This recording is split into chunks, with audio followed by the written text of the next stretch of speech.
Pessoal, tudo bem? Bom dia. E aí, tá tudo tranquilo com vocês? Então, nós vamos prosseguir aqui nosso estudo de probabilidades. Na verdade, essa é a última aula que envolve probabilidades. Eu gravei esse vídeo aqui para vocês com probabilidades, por quê? Porque nas nossas aulas ao vivo, eu vou talvez fazer um exercício lá, ou dois, e aí em seguida a gente já vai começar a falar sobre estatística, tá legal? Então a gente já vai para a segunda parte aí da nossa apostila para encerrar esse semestre, tá beleza? Bom, nós fizemos a semana passada vários exercícios de probabilidades, tá certo? Então, se for necessário essa semana, na aula de hoje, a gente pode também resolver mais, e aí a gente pode começar a estatística na semana que vem, aí vai depender de como a gente vai levar, mas eu preciso, para a gente fechar essa parte de probabilidade, fazer um complementozinho de probabilidade, que é o que o pessoal costuma chamar de probabilidade da distribuição binomial. Bom, só um comentário sobre esse tipo de problema, inclusive que tem lá na nossa apostila. Nós estudamos o binômio de Newton, beleza, tal. Esses exercícios, eles podem ser resolvidos por um termo do binômio de Newton. Só que eu não vou resolver assim. É um problema de distribuição binomial, mas eu quero mostrar para vocês que você não precisa saber aquela expressão que está lá na apostila, ou, enfim, o binômio de Newton em si, para resolver esse tipo de questão que envolve distribuição binomial, se cair, se você, vamos dizer, se deparar com uma questão desse tipo, principalmente aí no vestibular, tá ok? Então, como que a gente vai fazer essa questão? Então eu vou começar aqui mostrando para vocês o que é a tal da distribuição binomial, né? São problemas que envolvem ações repetidas. Por exemplo, aqui o cara ele vai lançar a moeda 5 vezes seguidas. E aí ele vai perguntar para a gente qual é a probabilidade, por exemplo, de aparecer cara 3 vezes, 4 vezes ou todas as vezes. Por exemplo, uma situação em que um atirador vai dar 8 tiros no alvo. E aí você vai perguntar qual é a probabilidade dele acertar 6 tiros. Quando eu falo a probabilidade dele acertar 6, quando eu estou querendo dizer exatamente 6, tá bom? E aí a gente vai estimar essa probabilidade. E depois a gente vai ver uma questão aí de como que é doloroso você chutar uma prova teste, porque a probabilidade de você ter sucesso normalmente é muito pequena. Tá? A gente vai ver isso aqui. Então vamos começar por esse primeiro problema aqui. Ó. Ele fala assim, ó, uma moeda comum é lançada 5 vezes seguidas. Imagina, o cara pegou e lançou a moeda 5 vezes seguidas. Ele fez esse experimento. Qual é a probabilidade de ocorrer cara exatamente 3 vezes? Quem fizer esse ensaio, qual é a expectativa, a probabilidade dele obter cara exatamente 3 vezes? Bom, pessoal, aqui a gente tem que tomar um cuidado para resolver essa questão, que é o seguinte: você não vai fazer 5 lançamentos? Então vamos combinar no seguinte: vamos fazer a nossa legenda tradicional, que Czão vai ser cara, tá certo? E Kazão vai ser coroa. A gente combinou isso desde o início, então nós vamos escrever essa legenda. Como o cara vai fazer 5 lançamentos, alguém poderia falar assim, ó, bom, tem o primeiro, professor, o segundo, o terceiro, o quarto e o quinto lançamento, certo? Uma possível fotografia em que aparece exatamente 3 caras, onde que é? Uma situação que poderia ser assim, ó, cara, cara, cara e aqui coroa e coroa, certo? Utilizando a regra do E, pessoal, alguém poderia falar assim, ah, professor, tranquilo, ali tem 3 caras e 2 coroas, então a probabilidade de sair cara aqui é meio, tá certo? E aqui, de sair cara, meio, e de sair cara, meio, E de sair coroa, também meio aqui nesse caso. E também meio. Pela regra do E, está saindo cara, e cara, e cara, e coroa, e coroa. Então a probabilidade pelos eventos são independentes, porque o fato de sair cara aqui não quer dizer que vai sair lá. Então, você teria essa resposta. Porém, pessoal, essa resposta não está correta. Se você falar que a resposta é essa, você não está indo de acordo com a solução do problema. E aí eu te pergunto, por quê? Porque é o seguinte, o cálculo que está aqui, que vai dar meio vezes meio, vezes meio, vezes meio, vezes meio, que é meio elevado à quinta, eu vou até escrever aqui, meio elevado à quinta, depois a gente faz a conta, tá? 2 à quinta é 32, vai ser 1 sobre 32, certo? Mas a questão que eu quero discutir com vocês é o seguinte, essa probabilidade não é a resposta desse problema.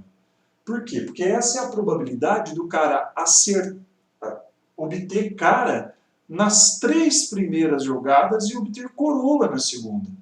Como eu não estou interessado em saber a posição, eu quero que apareçam 3 caras e 2 coroas, eu tenho que computar, eu tenho que contabilizar, eu tenho que contar todas as situações matemáticas em que aparecem 3 caras e 2 coroas, certo? Tem gente que fala assim, professor, a ordem é importante? Resposta, não, por isso que eu tenho que contar todos os casos. Por quê? Porque esse caso que vocês estão vendo é a probabilidade de sair cara nos 3 primeiros lançamentos e coroa nos 2 últimos. Eu também quero esse resultado, mas eu quero também os outros, onde tem uma cara aqui e uma coroa aqui, desde que tenha 3 caras e 2 coroas. Então, esse cálculo é fácil de fazer. O que a gente pode fazer? CCCKK. O que é isso aqui? Se a gente embaralhar e computar todas as trocas que a gente pode fazer, a gente pode simplesmente utilizar algo que nós já estudamos, que é a permutação com repetição, ó, 1, 2, 3, 4, 5, fatorial, com repetição de 3 Cs e 2 Ks, certo? Esses aqui são os 3 Cs e os 2 Ks. Fazendo essa conta, vai dar 5 vezes 4 vezes 3. Esse 3 fatorial dá para cancelar com esse daqui. E aqui embaixo vai dar 2, porque 2 fatorial é 2. 5 vezes 4, 20, dividido por 2, 10. Em outras palavras, pessoal, quantas fotografias dessas aparecem com 3 Cs e 2 Ks? Aparecem 10. Então ocorrem 10 coisas desse tipo, ou seja, ocorrem 10 vezes meio elevado à quinta. Então, conclusão, como meio à quinta é 1 sobre 32, certo? A gente pode até simplificar aqui por 2. Então, resposta final, 5/16. Então, a probabilidade de lançar uma moeda 5 vezes seguidas e obter cara em exatamente 3 lançamentos é 5/16, certo? E não 1/32, certo? Então, nós temos que contar todas as trocas. Por quê? Claro que ninguém vai perder tempo de pegar e colocar, por exemplo, assim, o K aqui, o C aqui, vai ter 3 Cs e 2 Ks. E colocar lá meio, meio, meio, meio. Então, quer dizer, é isso aqui que vai aparecer de novo. Então, mas aparecem quantos desses? Aparecem 10 desse aqui. Porque a permutação de 5 com repetição de 3 ali vai dar 10. Certo? Então, é 10/32, né? Ou seja, 5/16. Entenderam? Agora, nós vamos para esse aqui, ó. Esse exercício aqui, ele é interessante porque ele mostra um negócio meio trágico, né? Que negócio meio trágico? Que, por exemplo, chutar uma prova, mesmo que a quantidade de questões seja pequena, não é uma boa. Por quê? Porque ele diz assim, ó, qual a probabilidade de uma pessoa chutar, marcar ao acaso, às cegas, uma prova teste só com 5 questões, pessoal. De 5 alternativas, apenas uma correta, né? O teste tradicional, e o cara acertar exatamente 3 questões. Qual é a probabilidade de você pegar as cegas numa prova de 5 questões testes, você chutou e você acertou 3, ou seja, você errou 2. Qual a probabilidade de acontecer isso com você? Vamos ver? Bom, primeiro eu vou chamar aqui, ó, de certo e aqui de errado, certo? Beleza? Então, por exemplo, assim, ó, aqui, certo e alternativa errada. Primeira pergunta para você.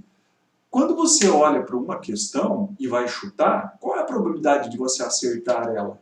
A probabilidade de você acertar é uma chance em 5. Você só tem uma chance em 5 de acertar. Afinal de contas, tem 5 alternativas e só uma é a correta. Logo, a probabilidade de você errar é 4 chances em 5.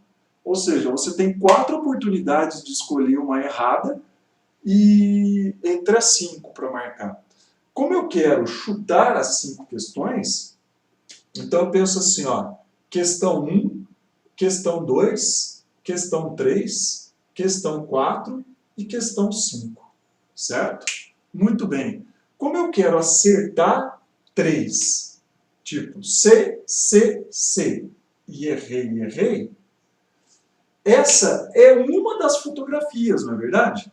Putz, é mesmo, professor. E qual a probabilidade de eu acertar aqui, regra do E, é 1/5, e acertar essa, 1/5, e acertar essa, 1/5, e errar essa, 4/5, e errar essa, 4/5. Muito bem. Quanto que vai dar essa conta?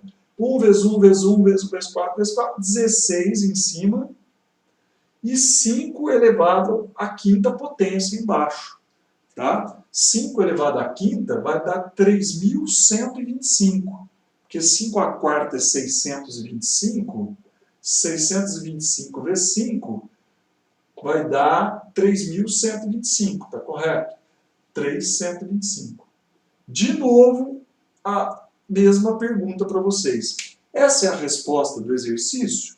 Não, não é. Por quê? Porque essa é a probabilidade do cara acertar as 3 primeiras e errar as 2 últimas. Como eu estou a fim de computar 3 acertos e 2 erros, o que eu faço? De novo, eu pego C, C, C, 3 certas e 2 erradas. Faço todas as trocas aqui, que é 5 fatorial, 3 fatorial, com repetição de 3 aqui, e 2 fatorial. Esse cálculo é o mesmo que foi feito aqui nesse aqui, então eu não vou repetir a conta, vai dar 10. Então aparecem 10 fotografias dessa. Logo, a resposta é 10 vezes 16 vezes 3, dividido por 3.125. Aqui, pessoal, dá para dividir por 5, embaixo e em cima. Então, vai ficar 2, 10 dividido por 2 vai dar 5, né? 10 dividido por 5 vai dar 2, então vai dar 32 em cima sobre 625 embaixo, certo? Apenas por curiosidade, apenas por uma questão de curiosidade, quanto que vai dar isso aí? 32 dividido por 625 dá 0,0512. Vai dar 0,0512. Multiplicando por 100, dá em torno de 5, dá 5,12%. Ou seja, pessoal, é muito triste esse resultado, porque quando você só tem 5 questões que você chuta ao acaso, essas 5 questões, e está esperando acertar um pouquinho mais do que a metade, não tem jeito, né? Porque é um teste, então não tem como acertar 2,5, mas se acertar 3, né, e errar 2, é 5% só, é muito pequena. Agora imagine uma prova de 10 questões, de 90 questões, né? a probabilidade do cara acertar metade é muito pequena, tá certo? Então tá aí, e depois então a gente volta para trabalhar mais um pouquinho e fechar essa parte aí de probabilidades, ok? Um abraço e até mais!